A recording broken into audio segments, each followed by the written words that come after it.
Diyan si Kuya Nelson, ang pinakagwapong kaibigan.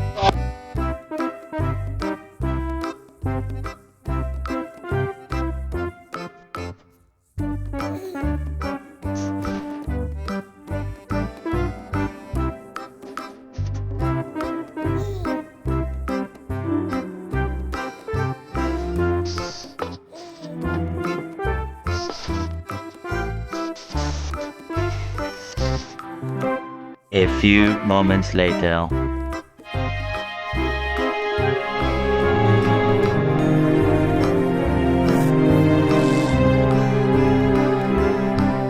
Hello mga katits, magandang gabi po sa inyong lahat. Sana po sa mga oras nito ay may masaing pa at may pakain pa sa bawat pamilya. Oh my God! Wow! For today's vlog, kasama ko na naman ulit si Reggie. Binigyan na naman ako ulit ng pagkakataon na magkasama ko yung pinakagwapo at pinakamatso dito namin kanik. Hindi totoo yan.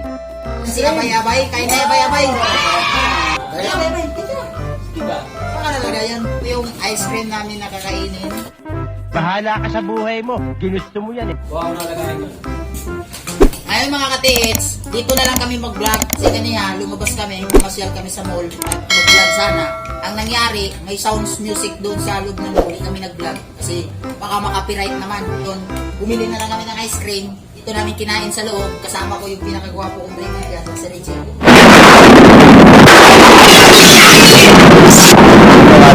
Sa mga kasalanan ko, sa mga kasinungalingan ko, nagbibiro lang naman ako eh. Kayo naman, hindi na kayo mabiro eh. Sige na, patawarin niyo na ako. Please. Alam mo mga katits, si Reggie, binata ba to? Wala pang asawa. Kailangan mo ng asawain.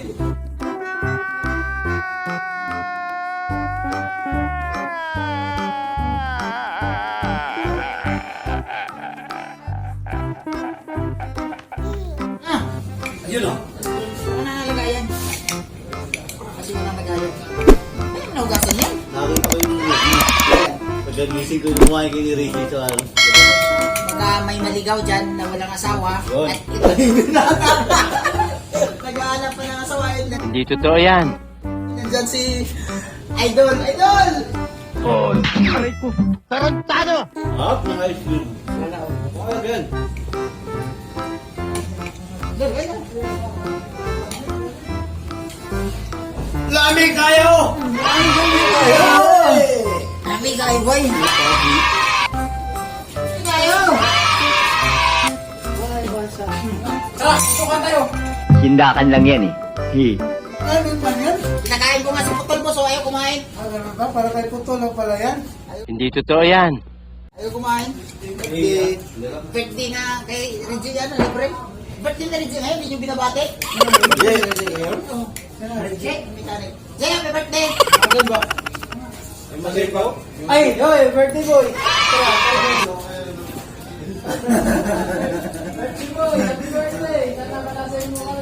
Eh, yung mga tropa ko. Nandyan si Balbas, nandyan si Idol, at ang pinakagwapo namin na si Robin.